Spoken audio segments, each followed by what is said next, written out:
Allahu Akbar, Allahu Akbar. Allahu Akbar, Allahu Akbar. Ashhadu an la ilaha illallah.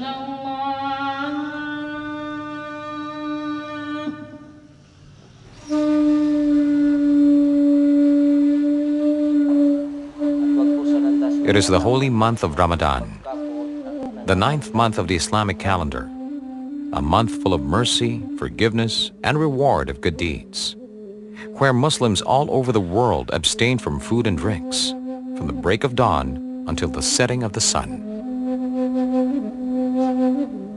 This is also a time to purify the soul, the mind, and the body, to cleanse it from all things haram or unlawful, absorbed by eating and drinking that had become part of the flesh and blood. As sunset approaches, many Muslim villages across the country begin to stir back to life after the day's fasting, where the streets are usually quiet. People going to the mosques to break the fast and perform the evening prayers.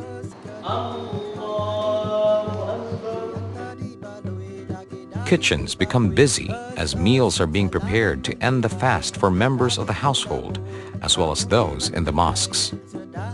Here, in a Muslim community in one of the cities of Mindanao, a family readies for the iftar, or the break of fast, preparing food by adhering to the call of Allah, to eat only what is praiseworthy, beneficial, rightful, and lawful.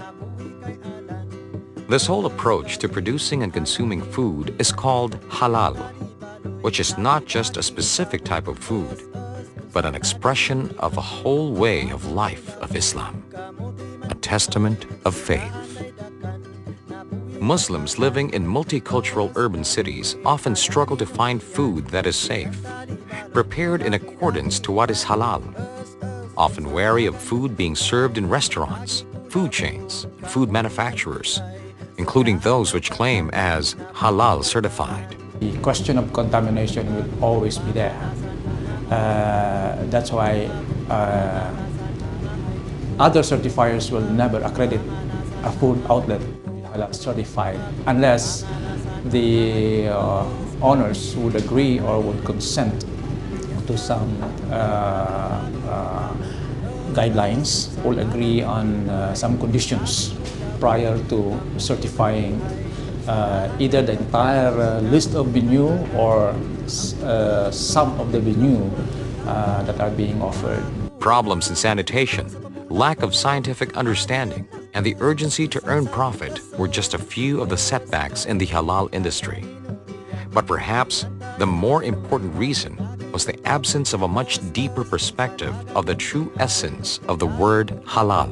So when we say halal, it does not only mean that it is slaughtered by the Muslims, it contains some signage of halal, but as we deeply come into the definition of halal, it also means that we also consider the hygiene and good health for the consumers to eat the food. The Sharia law, or the laws as declared by the Quran, says, the food or its ingredients do not contain any components or product of animals that are unlawful as food to Muslims by Sharia law, or lawful animals not slaughtered according to Sharia law.